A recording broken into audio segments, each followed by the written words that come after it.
A man disappears into thin air. A car may hold the answer to what happened. This was a puzzle from the start, and we were missing a few of the key pieces. But as police gather more clues, the case gets stranger and stranger. This case took us from a parking lot to a garage to a graveyard, and some aspects of the crime may always remain a mystery.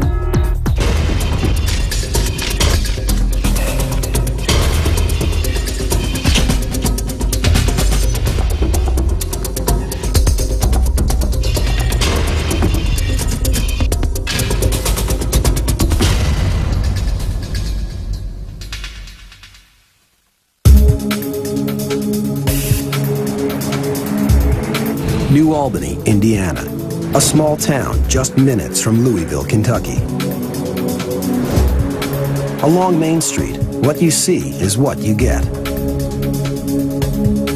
Or so it seems.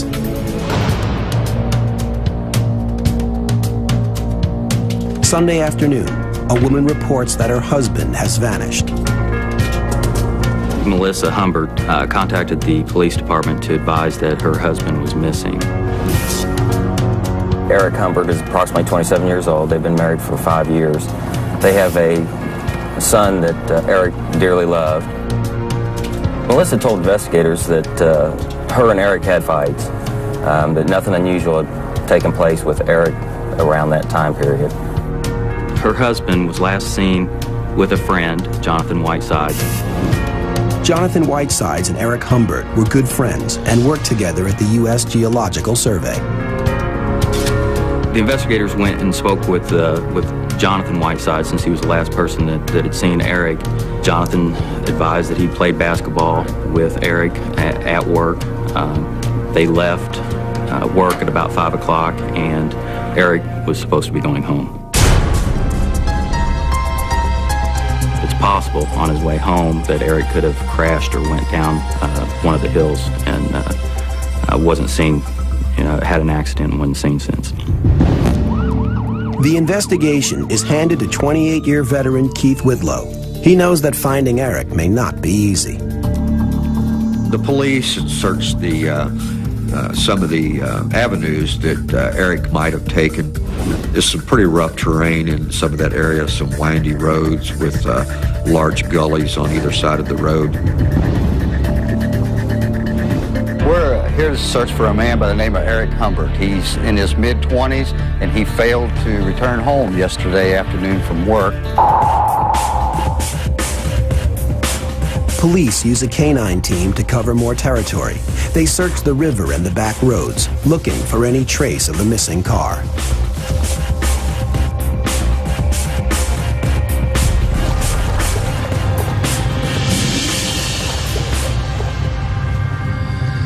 But it's no use. Eric Humbert has simply disappeared.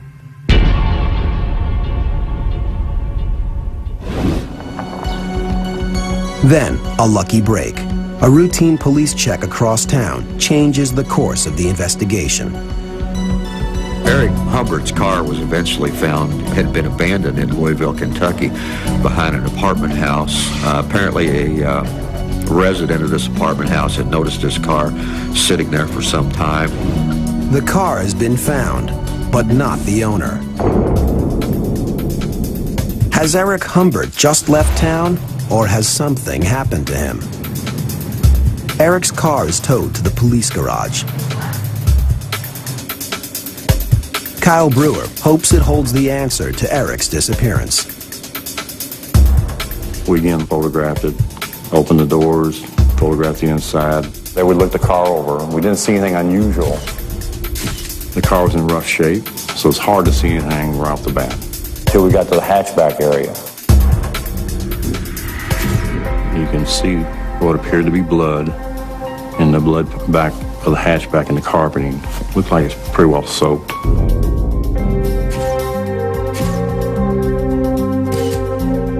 An ALS, or alternate light source, helps Brewer to spot evidence like fingerprints and blood. There was so much blood in the hatchback area of the car that led us to suspect there to be other evidence inside the car. Hairs, fibers, more blood. So we did a more thorough exam. And Brewer's hunch is right. In search of the engine, one of the experts saw a small fragment on the fan of the engine behind the radiator. And he said, that's tissue. The tissue is tested, and the results are shocking. It's brain tissue. And then another discovery. While checking the engine, Brewer finds a key piece of the puzzle, a hole next to the windshield wiper. We could see where the bullet had ripped through the cowling and torn the metal. Bloodstains, human tissue, and a 9mm bullet hole. Police fear Eric is dead, but need proof. They search his house for a DNA sample, but nothing they find is usable. But Detective Whitlow has another approach that may yield positive results. To try to find out who that blood and tissue belonged to, there was a necessity to do a DNA comparison. This involved us taking DNA samples from Eric Humbert's father. While not identical, a father and son's DNA are close enough to make a comparison. But there's a catch. Eric's father is dead. Detective Whitlow knows that the best chance of identifying the son is to exhume the father. We had the casket brought to the surface, and the evidence technician removed a section of Mr. Humbert's femur, and this allowed us to obtain a DNA profile of Eric Humbert. DNA from the father's femur is consistent with the DNA from Eric's car. When all this information was correlated and compared, it was determined that the blood was in fact from Eric Humbert. Police can now prove Eric is dead, and they believe it's murder. Eric's disappearance is declared a homicide.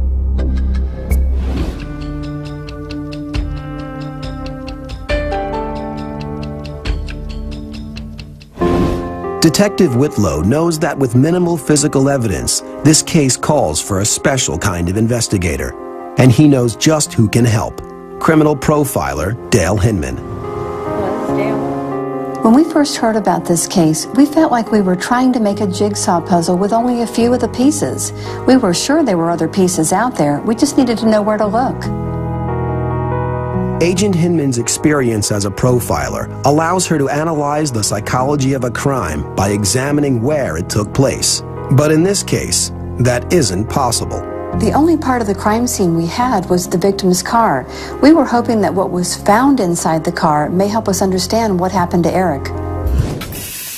DNA evidence shows that Eric Humbert's blood is inside his own car. But police haven't found his body. Special Agent Dale Hinman joins the investigation. It was important to see where Eric's car was found because the location itself can tell us something, especially since it was miles from his home. Well, Dale, this is where we found Eric Humbert's car.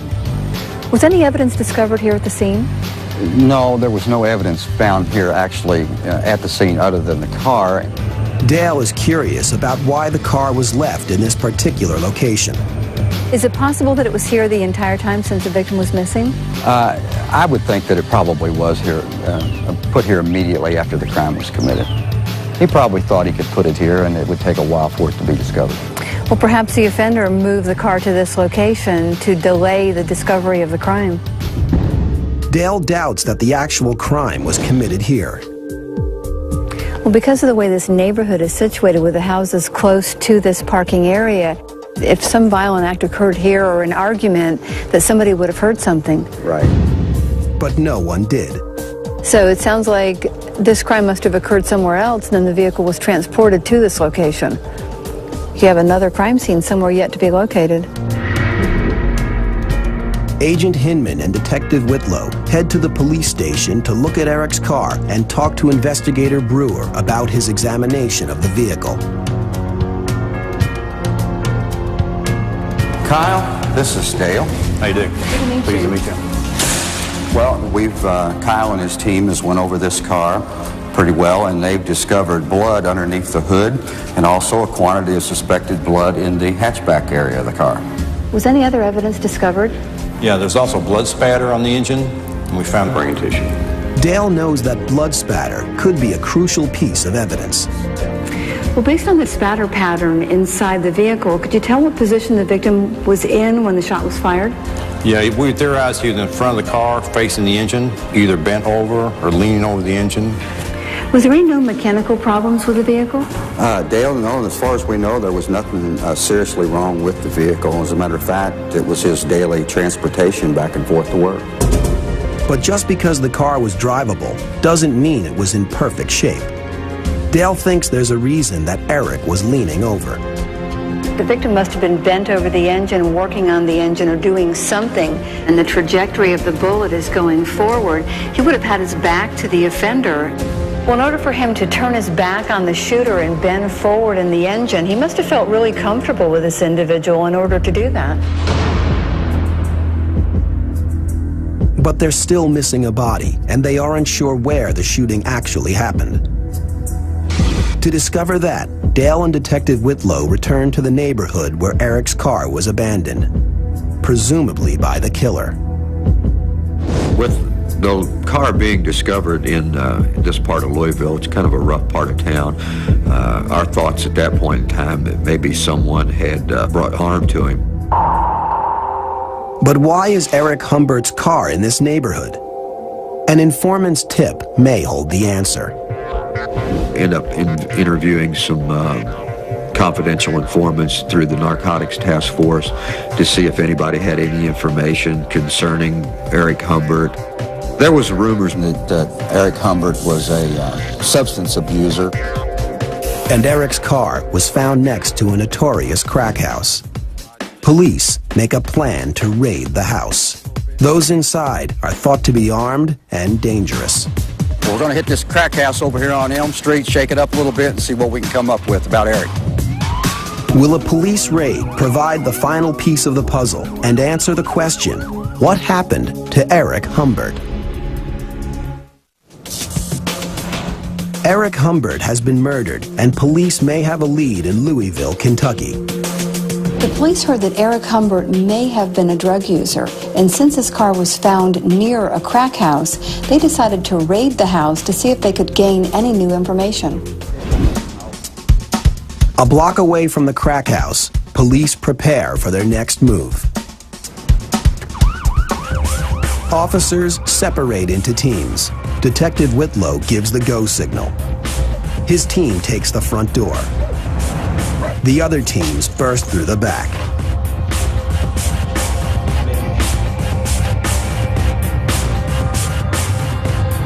A half-dozen addicts are rounded up, but they claim they've never heard of Eric Humbert. We found nothing that would indicate that he was involved with any big-time drug traffickers that would wish to do him harm. We ruled out the drug connection. Detective Whitlow's only lead has collapsed.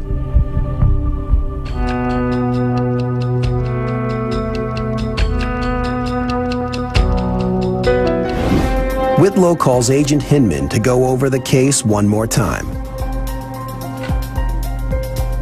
Dale develops a profile based partly on elimination. If she can establish who wouldn't kill Eric, maybe she can establish who would. How was his home life? He had a young son that he cared a lot about, but there was some reported difficulties between he and his wife. If outlaws weren't involved in Eric's murder, maybe police should check his in-laws. Who would benefit from this crime? Is there anybody that was angry enough to want to kill him? He was well-liked by his friends and his co-workers, and we just couldn't establish why anybody would want to do anything to Eric Humbert. Eric didn't have a whole lot. He didn't have a nice car, so we could probably rule out carjacking. He tended to go home after work each day, so he really didn't hang out where he would place himself in a position to be robbed by someone. Dale focuses on the offender's motive. It may hold the answer to who killed Eric. If it's not a robbery and it's not a carjacking and it's not a narcotics execution, we should be looking for someone who's close to the home, someone who knew him well enough to lure him to this crime scene. We thought Eric knew his killer, which made this crime very personal. It was necessary to look at his family life, especially his relationship with his wife.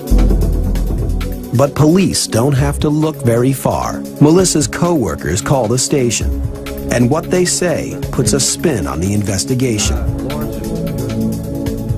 Some of his wife's co-workers at a department store in Louisville started to call our office and told us that she was possibly having an affair with another man.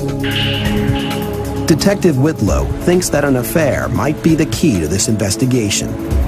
To find out more, he interviews Melissa Humbert's colleagues about the man she was secretly seeing. This individual would show up at her place of employment, take her off to lunch, and sometimes picked her up after work at night and took her home. They furnished a physical description, that of a white man with red hair, having a beard, kind of heavy set.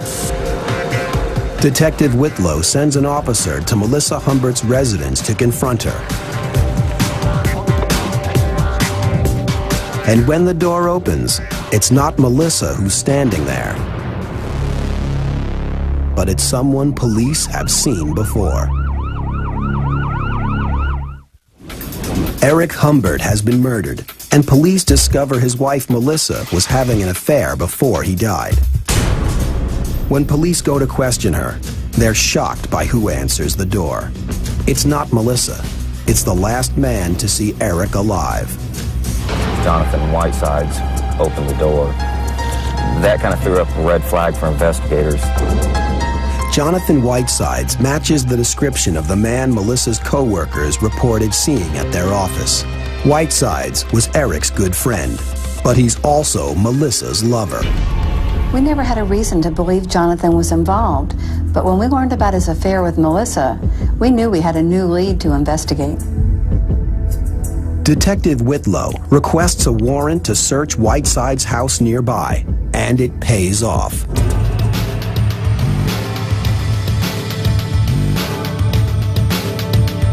When the technicians first arrived at the scene, they did a quick cursory inspection of the garage, and they found some drumsticks, like you used to play drums. It had blood stains on them, and they also found a 9mm cartridge case in the garage. All of the evidence that was collected was taken to the lab for further analysis. If the bullet casings and drumsticks matched what was found in Eric's car, then they've got their man. And the lab results confirm what Dale and the police suspect. The 9mm bullet matches the bullet found in Eric's car. And the blood on the drumsticks belongs to Eric Humbert. Jonathan Whitesides is arrested for murder. After initially denying all involvement, Whitesides suddenly changes his story. According to Jonathan, once they arrived at his house, he had requested that Eric take a look underneath the hood of the car. Eric suddenly produced a knife. A scuffle broke out, and during that scuffle, Eric Humbert was accidentally stabbed in the neck. Jonathan claimed that Eric was stabbed in the neck, but we knew this was not possible. The blood spatter pattern was consistent with a high-velocity mist, which occurs in a gunshot wound. A stabbing would have produced a totally different pattern. We believe that Jonathan lured Eric to his house and came up with some reason for Eric to open the hood of his car. Once his back was turned, Jonathan Whitesides shot him. We think that Jonathan wanted Melissa all to himself. Police investigated Melissa Humbert's involvement in the murder, but she was cleared of any complicity. At trial, the jury deliberates for only 45 minutes before finding Jonathan Whitesides guilty of murder, even without a body. Whitesides is sentenced to 40 years in prison.